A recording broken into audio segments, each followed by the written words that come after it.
Welcome to Let's Make Millions, the You're on Mute studios here in sunny Santa Monica, California. Bill, you are going to the Raiders game tonight with our next guest.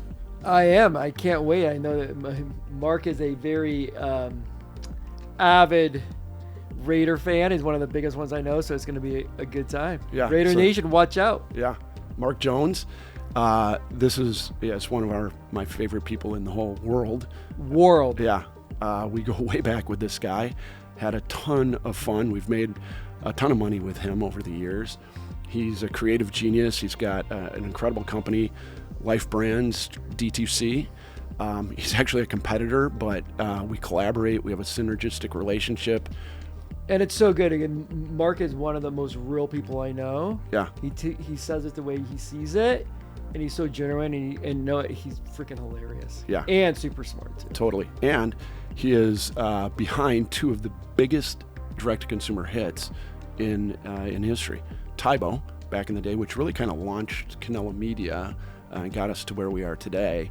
And most recently, My Pillow, the creative force behind it, media marketing. He's got some stories about Mike Lindell and what they've done together, and it's one of my favorite shows here, and I had a lot of fun doing it. And oh my seeing God, Mark today.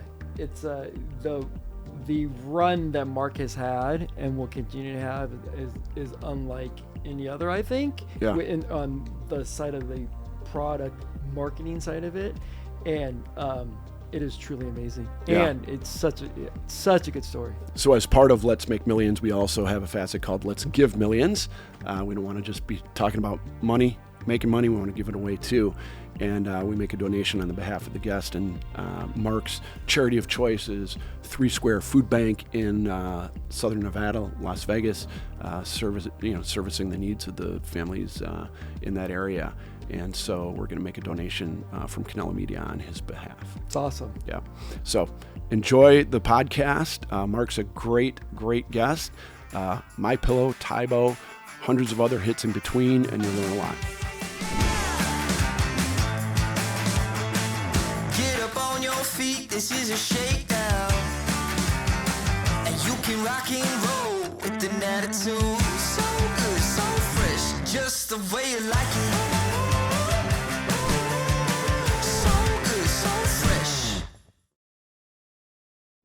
All right, welcome to this edition of Let's Make Millions. Bill Raymond, managing partner at Canelo Media with myself. I'm CEO Rob Medved. And today, very special guest, somebody we've known for decades upon decades, Mr. Mark Jones, currently presiding over Life Brands D2C. And you are based where now? We're based in Las Vegas, Nevada. Las Vegas. So yeah, Las Vegas, Philadelphia, and San Luis Obispo. Okay. All over the place. Yeah. And you spend time in all 3 places. I do. Yeah. And so let's start at the very beginning. The beginning. Let's go back. Where did you grow up? Santa Barbara, California, born and raised. You did. Yep. What a privileged life that sounds like. Well, I lived on the side of Santa Barbara that worked for other people that were wealthy on the other side. Gotcha. So it was a good upbringing. Yeah, it was a good upbringing. Great place to grow up. Yeah. Yeah. And then you got into. How'd you get into this direct-to-consumer business? I know it was through media and Frank Canella somehow back in the day. But you know what? Before you even go there, I know that because I know Mark, as we all do. But you had some jobs back in the day that I had some very similar jobs on. So let's talk about that too, because it's not just where we are today, but where we came from. Yeah, and that's really kind of what led me, obviously, in this business. And up until getting into the D2C business. When I grew up, my dad did pest control. So like when I was younger, kind of followed in there, when everyone else had holidays in school, it's like, oh, we have President's Day off. I went to work with my dad. So, summers, different things like that. And then one day I lost my job in pest control for doing some side work, during the weekend. Someone had called the office and said, hey, we have some dead cats under our house, and would you guys be able to come out and take care of that? And the person answered the phone and said, yeah, we don't do that. And I actually took that out of the trash and said, hey man, I'll do it. I had 3 kids and a wife at home, so I was always hustling. And I ended up calling the guy and saying, yeah, it's making up my own rate card at the time for dead cats. I was like, yeah, it's $100 a dead cat. I can come over on Saturday. And the guy said, yeah, that'd be great. And so came over there, put them all in there. And then, of course, I was like, yep, there's 4 down here, and made sure I got the money before I brought the cats out. So, the whole CIA learned that early in my career. You didn't show up with a bag full of dead cats? No, I learned that trick later. No. So anyway, I came in. Long story short, someone had mentioned that they felt it was a conflict of interest or whatever, and my manager was actually crying when he had to let me go.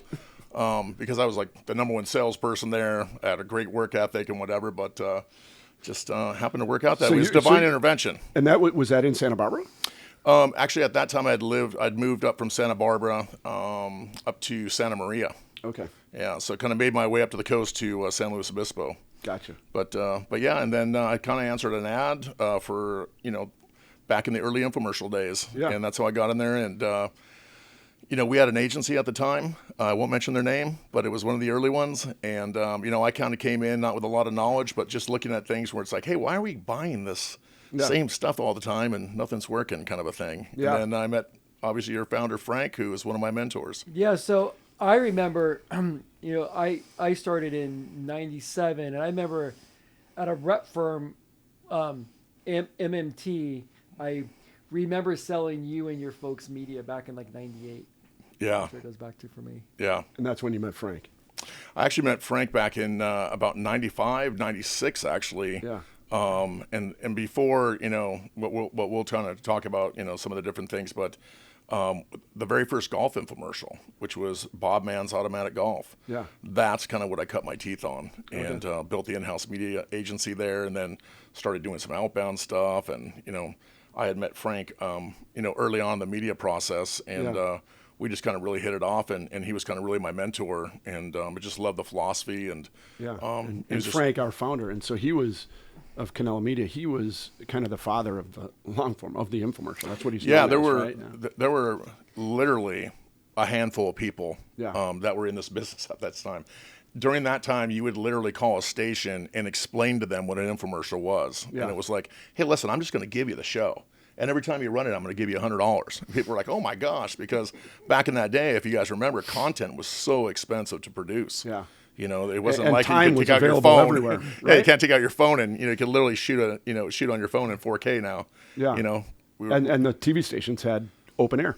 I mean, we used to go color bars at night, so you'd call them up and have them open up the time. And where Nielsen thought nobody was watching, there was a ton of people watching and ordering stuff. It's kind of working. I'll give you 125 today. Right. Well, I've never seen them do this before. Yeah. So you started out then and there in the late 90s, and then and that's when I kind of came into this business. I had met Frank through marketing a product, and then we eventually became partners and everything. But you came to us with a show called Tae Bo, and this was in maybe 1998? 98. Yeah, like late 97, 98. Yeah, and for anybody that doesn't know, Tae Bo was a VHS compilation video of workouts.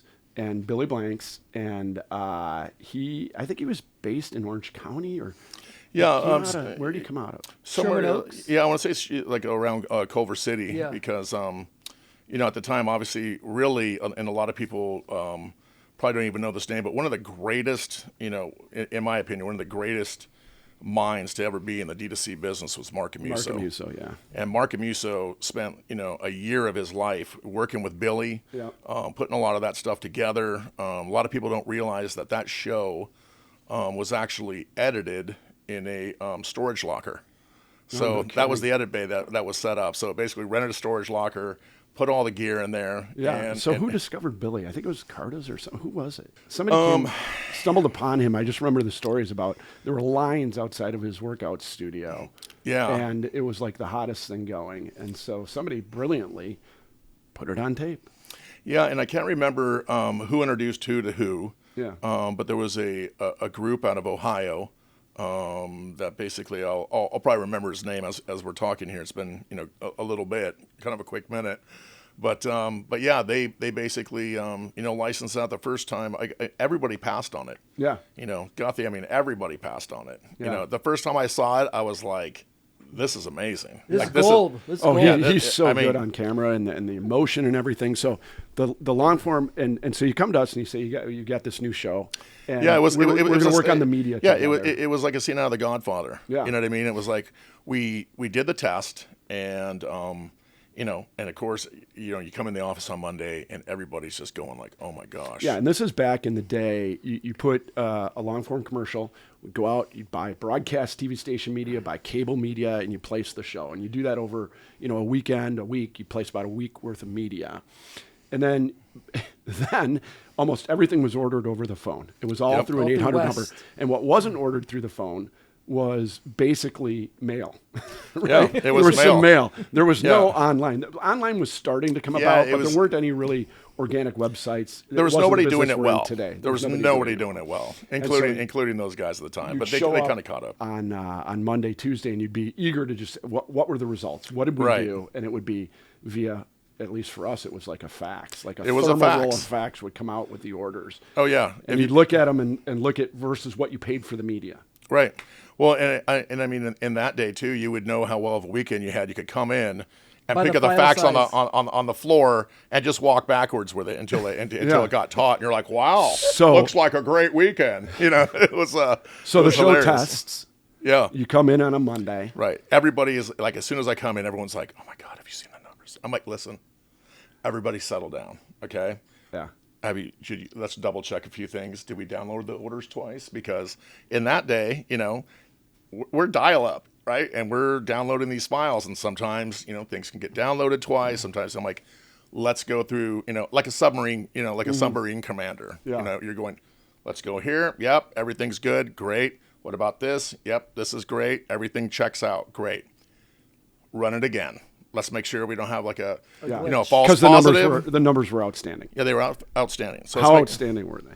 At that time, they were about 4 and 5 to 1. Oh my Lord! So you don't see that today in any channel of distribution, really, unless you have a hit. We'll get to the second revelation of Mark Jones and the hit you had.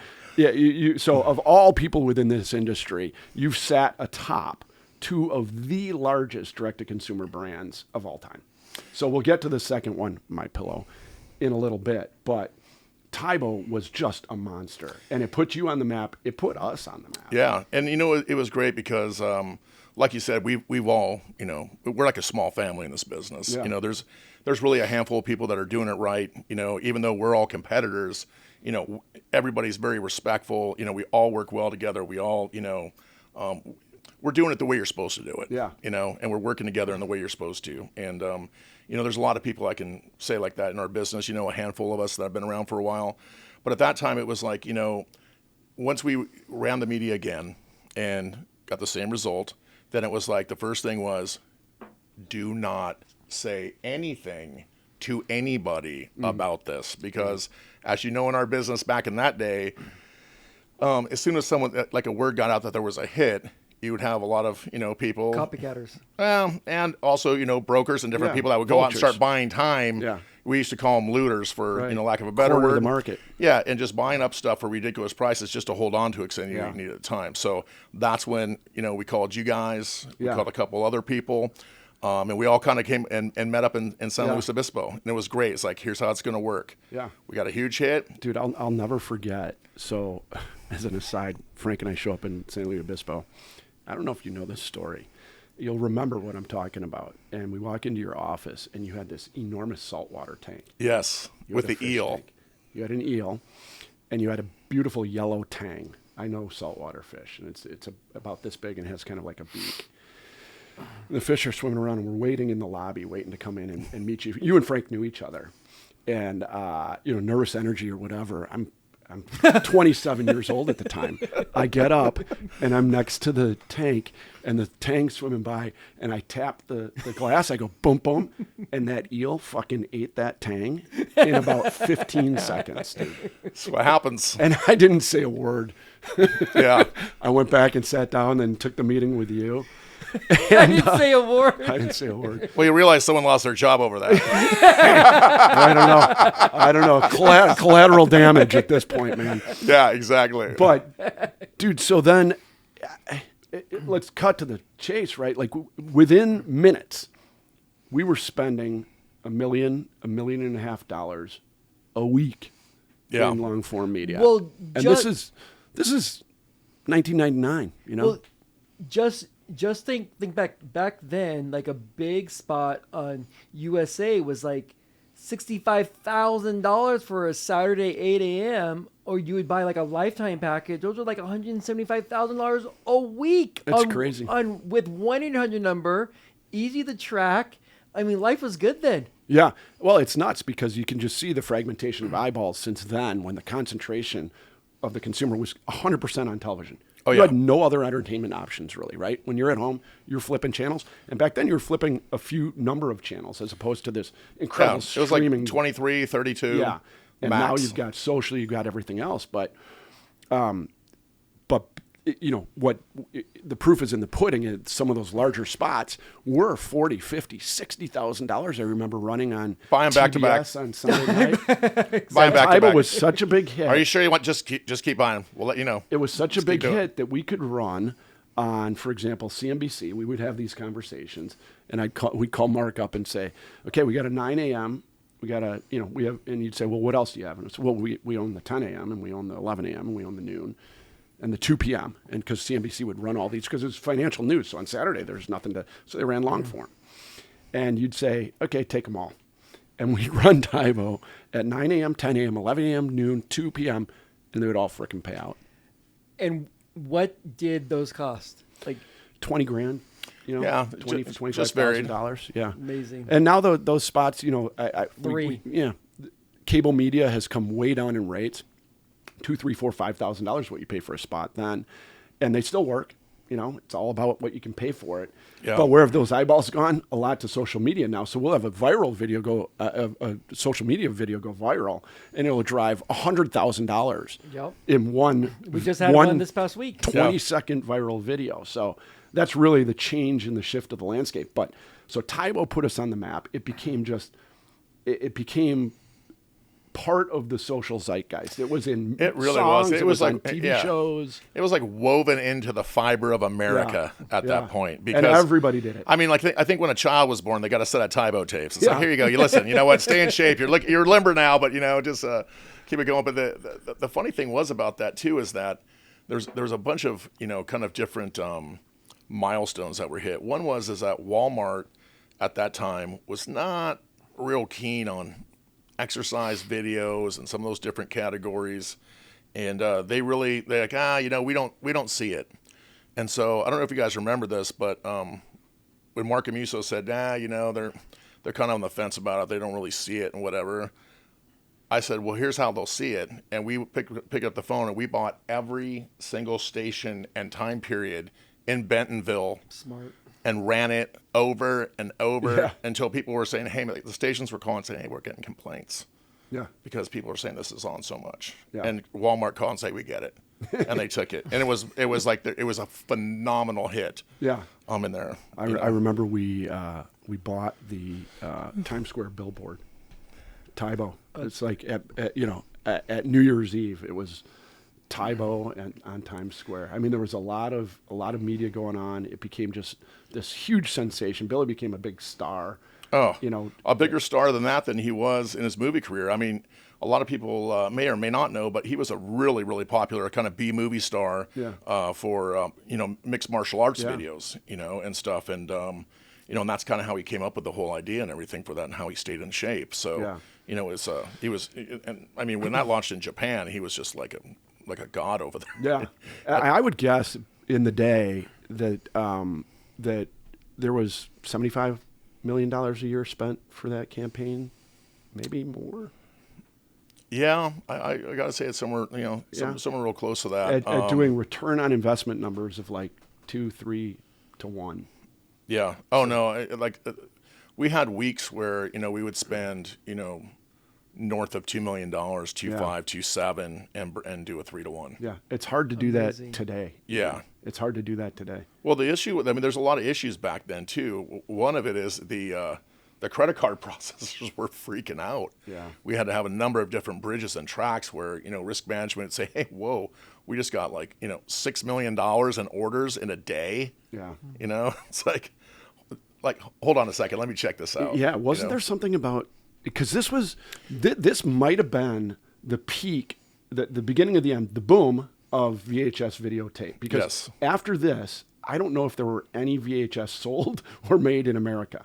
I think Tae Bo probably zapped the entire here's remaining stock. Another interesting story is in the fourth quarter of 1998, we had called up BASF, who at that time was the largest manufacturer of VHS cassettes. They supplied all the home video industry. They supplied everybody with that. And we called up there and asked the guy, hey, how many cassettes are you guys making for fourth quarter? And they said, what do you mean? Like, well, what's the capacity that you guys are going to have for that? And I can't remember that number. It was some ridiculous number. And it would say, like, we'd like to buy all those. And the guy thought we were out of our mind, like we were, like this was some kind of a joke. And then when he realized what it was and who we were, then some other higher-ups got on the phone. And basically they were like, I don't know. And we said, listen, we really need these. And, like, we'll pay you half up front right now for the entire inventory. Yeah. And they said, okay. And then we got it. And because that was the thing, it's like we wanted to really, scale this. But at that time, nobody was doing that kind of volume. And it ended up putting a shortage on the home video industry, on everywhere. That's crazy. And I remember at the time, nuts. You'd have to fact check this, but I believe Titanic was out at the same time. And I remember reading somewhere that Tae Bo knocked Titanic on Billboard off the Billboard charts as the most sold VHS tape or something like that. And well, I'll tell you it was one of those things where it was one of those brands, kind of like the one that we'll talk about later, that all of a sudden some of these brands get to a point where they are their own living, breathing thing, and it's out of your control. Oh yeah. I came home name them. Snuggie, all of these, over the years. Like that moment for me was, at that time, I mean, I wouldn't be home before 11 o'clock on any night, because it was just so busy. And the reports that they would come out, there wasn't staples big enough to put them together. Yeah. I had to get a rubber stamp to sign checks. But here's an interesting thing on that is I come home, I'm sitting in front of the TV, making a drink. Letterman's on. Top 10 things dumb people think Tae Bo is. And I'm just sitting there and I'm just like, wow, I'm like, this is, Making another drink. Surreal. Yeah, I'm like, this is just incredible. It's just so amazing to, like you guys, to be behind the curtain of something like that and see. Yeah, it's powerful. How that is. Yeah, media marketing is powerful. And I don't think people realize when you have a hit show and you're spending $500,000, $2 million a week, that basically the entire country knows the brand at that point. Yeah. Right. Yeah. It's pretty incredible. And I think there's anybody over the age of probably 40, 45 sitting there today knows Tae Bo. The name Tae Bo. Yeah. And that. So incredible story. So wait, can I ask a question? So when you put it into Walmart, how strong was it? It was, I believe it just sold out like immediately. Yeah, I'm sure. I mean, it was, then it was like, how much can we get? Yeah. People were coming in asking for it was the other thing. And that's the thing that at that time, as you guys remember, a lot of the retailers were like, you're competing with us on TV. I'm like, I'm literally doing everything but ringing up the cash register for you. I'm telling people what it is, what it does, why you need it, what it costs, and where to go. If I could ring up the cash register for you, I'd do that too, but I can't. Yeah. You know what I mean? And so it's obviously a different landscape today, but back then that was the other thing. I don't know, you guys are kind of competing with us on that TV. It's marketing basically just leapt around retail. Brick and mortar is it's still stable, no doubt. Ton of product that we still see moved through Walmart and Costco, but it's not like it used to be. Yeah. Well, and I think because you look now, there's so many of these new brands that only do digital. Well, we know even with the fragmentation of today, you turn TV on, it still lights everything up. Right. And it's like, okay, you guys don't know that? Okay.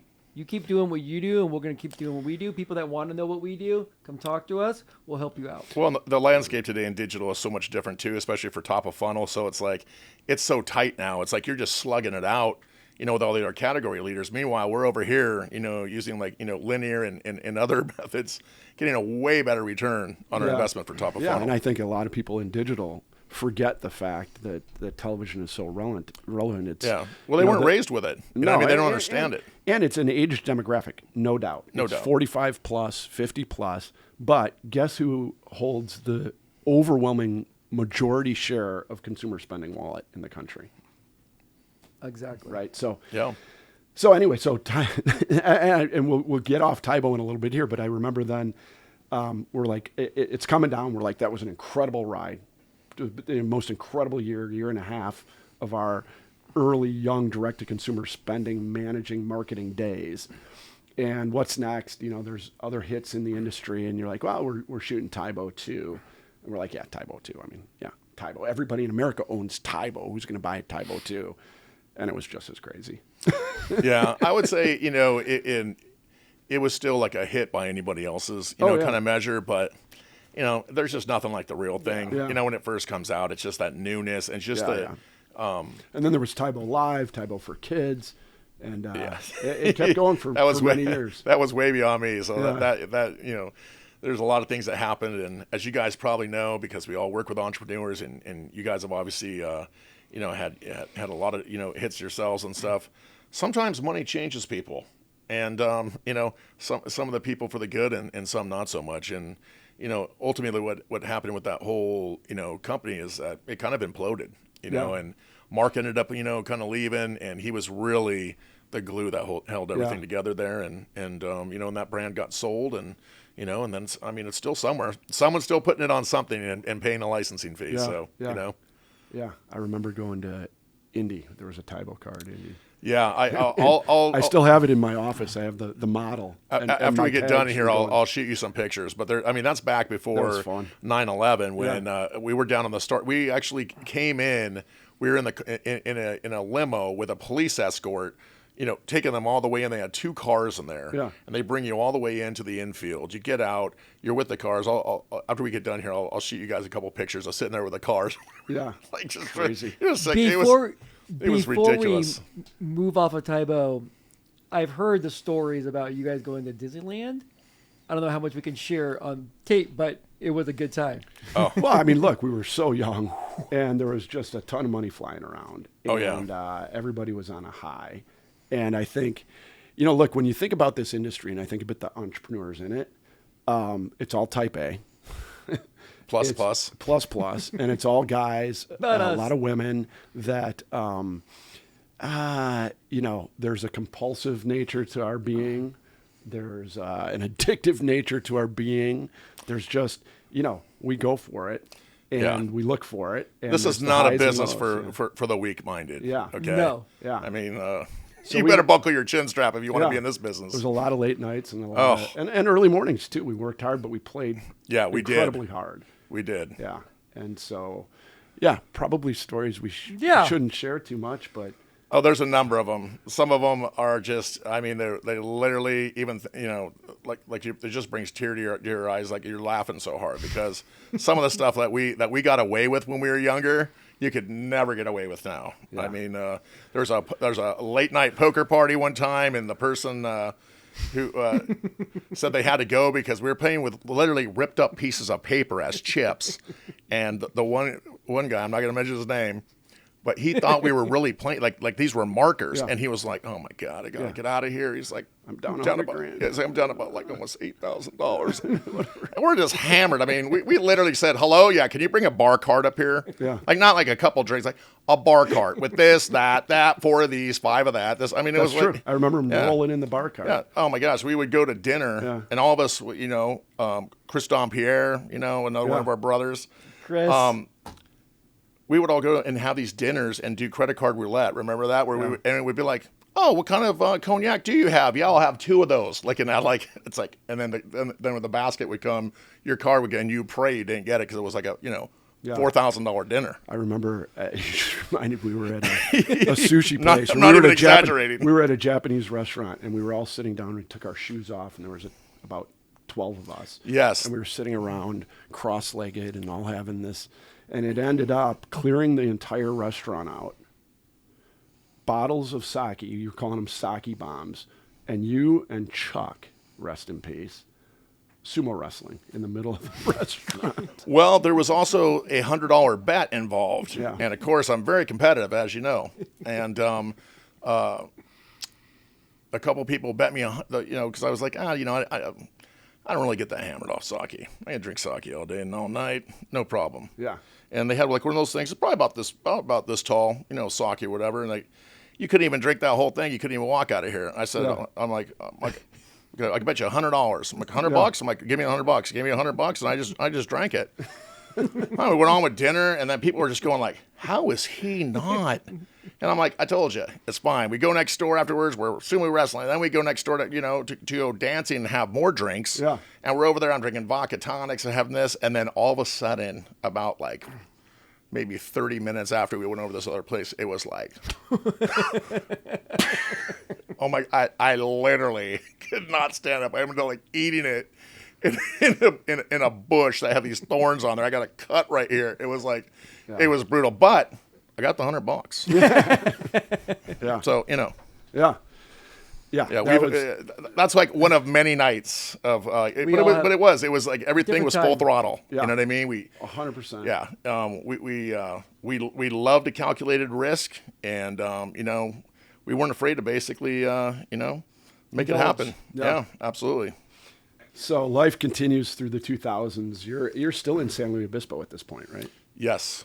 And then there's, you continue on the marketing and media front with some hits in kind of the golf industry. You get into a niche with Orlamar and some of the other golf products. Yeah, Orlamar, Adams, they're owned by TaylorMade now. Yeah. And for a long time, I mean, when I first got in this business, my first agency was Primetime Sports Television. Mm-hmm. And, that was kind of our niche, was sports health and fitness. It was what I was passionate about at the time. And, I'd kind of come up, doing that. So I really kind of liked that. And then, as luck would have it, there was a new channel that was coming out called the Golf Channel. Yep. And so we were able to kind of go in there and really kind of carve out and run and manage their paid programming. And, the whole thing was like, I guarantee that you'll get paid. Yeah. Like, I will be the bank. Like, I will guarantee that you guys get paid. And that was really the linchpin there. So, obviously in our business, like, who to work with, and more importantly, who not to. Yeah. And whatever. And so that was a really, really fun time, because obviously Tiger Woods had just come on the scene. Yeah. Golf exploded. Yeah. We used to do $45-50 million a year in billing just in golf. Really? Can you imagine that, just on the Golf you Channel? would. Mostly on the Golf Channel. Yeah. Well, and you the were buying O&Os. a ton of those local spots. Yeah. So coming out like a 4P golf on Saturday, Sunday, we'd Masters. selling those. Like some of those spots back then would be like 15 grand, 20 grand. Like coming out of like a 7:30p on the East Coast after golf. Those things are huge. Oh, the funny story on that is there was a. Do you remember the alien wedge, the alien golf wedge? Yeah. So he wanted to do this holiday special in December, and it was going to be an hour show. And at that time, you couldn't clear a whole hour. You had to have the 28:30, 28:30. So we had the two shows, and he wanted to do a whole thing like on on the CBS O&Os and what have you. And so I asked them if they would be willing to do it if we could preempt Wheel of Fortune and Jeopardy on the O&Os. And they said, Les Moonves said, for $1 million. And I said, sold. So we bought it all for $1 million, because at that time CBS really needed the money. Mm-hmm. It's towards the end of the quarter. It was like, hey, what would you think? And the whole thing went around. And so then they aired the show, and when I saw it, the quality of it was not something that I would probably put on at prime time. They did it themselves. It was, they were super proud of it. But when I saw it, I was like, oh, wow. And there was massive viewer complaints from people like my parents were like, where's Wheel of Fortune and Jeopardy? I'm watching some fat guy drink Dr. Peppers and eat tamales. And it's like, yeah, it was bad. And then Les Moonves came out and said, I had no knowledge of that. Obviously, we would never, put an infomercial on in place of some of our different things. I mean, basically deny the whole thing. I'm like, I was on the call with you. You're like, he's like, well, if you want to pay $1 million, I'm like, I'm good. Yeah. I left for the rest of the day. So did it pay out? I take it not. Actually, it paid out because what they did was they told the retailers that they're going to be doing this holiday special with all their stuff, and they front loaded and sold in everything in. So so it basically worked really well. Yeah. For everyone but Les. $1 million deal. So how? So yeah, that was at 10 o'clock in the morning. I'm like, I'm leaving. They're like, where are you going? I'm like, dude, we just sold this for $1 million. I'm going to lunch. Yeah, I just made $100,000. Yeah. Okay. I'm playing golf. I'm like, I'm out of here. So how do you get from somehow you end up in Minnesota? Yes. Is this fast tracking it or not? No, not really. I mean, after that, I mean, and again, like what I was talking about earlier, money. And you had been married. Yeah. You got divorced. Yep. And then now you were going to get married again. Did you get married again? I'm never getting married again. No. You got. No. Yeah. What?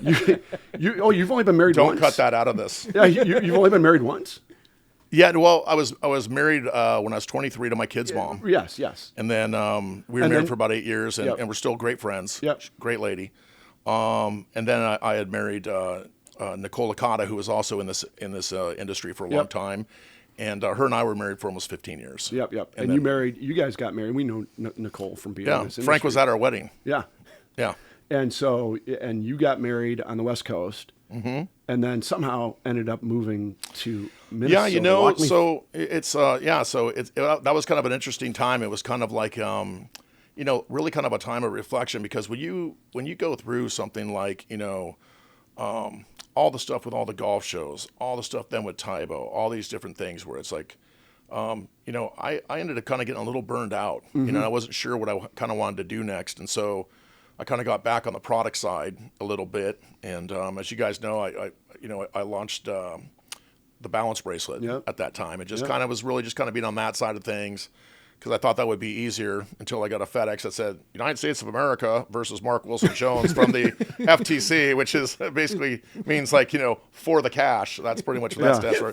There's no judge and jury there. Right. There was like, wait, it's like all they want you to do is write a check. And I'm like, I'm not doing it. I'm going to fight this. And then about $600,000 in and, whatever, you're like, I'll settle. Yeah. So anyway, but it was kind of a time of reflection, just really wondering what I wanted to do, and kind of being away from it. I just realized how much I kind of really missed, jumping in the media part of it, and coming back this time, I really just wanted to focus. I really love building brands, and my whole goal when I started Primetime Sports Television is I really wanted to build an agency. I wanted to, I wanted to do over 100 million in billing in a year. And it's like I accomplished those things, and I ended up hating it. Mm-hmm. It was so big, and there were so many different things that I didn't feel like I could really put my hands on any one thing, and it just became like feeding the machine. It took a toll on your health too. Yeah, it really did. You know what I mean? It's like I just stress. Yeah, stress. All the different stuff with it and whatever. So I kind of ended up. That's how I went to the product side. Ended up selling Primetime, going on the product side. Kind of stayed over there, and then it was like, wow, if I did this over again, this is how I want to do it. And that's kind of how Life Brands was born. Yeah. And so at that time also, I just kind of felt like, I'm in San Luis Obispo, lived my whole life on the Central Coast. My wife at the time was from Minnesota, kind of liked it up there. I thought that was a really good place in the, kind of Midwest, central part of the, of the United States there to maybe, maybe change locations, change perspective on there. And I just kind of felt really compelled, for whatever reason, to make the move to Minnesota. Yeah, so you kind of planted roots there. You got a place in Minnesota. You're driving. I remember talking to you. You're like, I'm going out and snowmobiling in the whole northern Midwest, snow fun-filled. Oh yeah, and you were on a lake, I think, right? Yeah, so we had a place up there. So again, my wife at the time was from there, and we had a summer home up there. Yeah. So it was great to go up there and kind of enjoy that a lot more. And it was funny. I mean, again, being born and raised in California, the last place you really think about going is Minnesota. No offense to anyone in Minnesota, but the weather, I mean, everything is so nice. But I just kind of just had this thing like, hey, you just kind of really, really need to go there. And it was call it divine intervention or whatever. But when I first landed there, about a month and a half after I was there, I got a call from someone I had done some work for back in Orange County here for an infomercial. And she had told me like, hey, listen, I just kind of got on at this new place, kind of heading up the marketing there. And, they're already kind of doing an infomercial. They're kind of halfway down the road of it. She goes, but this experience isn't anything like I've ever been through with you, and doesn't seem like it's right. And just wanted to, see if you would mind talking to this guy. Mm-hmm. And I said, oh yeah, I'd be happy to meet with him or whatever. She goes, well, the only issue is I'm not in California anymore. I'm actually in Minnesota. And I'm like, well, I just moved here to Minnesota. Yeah. And she goes, well, we're in a small town called Carver. And I'm like, okay, well, I'm in Eden Prairie. It's like 15 minutes away from there. Yeah. So anyway, it just kind of worked out. And so I came down, and that's when I had my first meeting with Mike. And that's Mike Lindell. Mike Lindell. My Pillow. So good, so fresh. Visit mypillow.com. Stay tuned for the second part of the conversation with Mark Jones. Drop it on 726. If you like this content, subscribe to Let's Make Millions anywhere you get your podcast.